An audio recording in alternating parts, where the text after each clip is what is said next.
మీరు ఏ నెలలో జన్మించారు? జనవరి నెలలో జన్మించిన వారు ఎక్కువగా సిగ్గుపడతారు. ఫిబ్రవరి నెలలో జన్మించిన వారు చాలా కూల్గా ఉంటారు. మార్చి నెలలో జన్మించిన వారు చిలిపి చేష్టలు చేస్తారు. ఏప్రిల్ నెలలో జన్మించిన వారు చదువులో చాలా ఫాస్టు. మే నెలలో జన్మించిన వారు ఎవరిని నమ్మరు. జూన్ నెలలో జన్మించిన వారు కోపం గల వాళ్ళు. జూలై నెలలో జన్మించిన వారు డబ్బు సంపాదించే ఆశ. ఆగస్టు నెలలో జన్మించిన వారు ఏకాంతంగా ఉండేవారు. సెప్టెంబర్ నెలలో జన్మించిన వారు దైవం గల వారు. అక్టోబర్ నెలలో జన్మించిన వారు బాధ్యతలు మోసేవారు.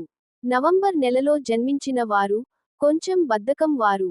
డిసెంబర్ నెలలో జన్మించిన వారు గొడవలకు ఇష్టం లేని వారు. మరిన్ని వీడియోల కోసం మన ఛానెల్ను సబ్స్క్రైబ్ చేయండి. అలాగే ఈ వీడియో నచ్చితే లైక్ చేయండి, షేర్ చేయండి. జై శ్రీరామ్.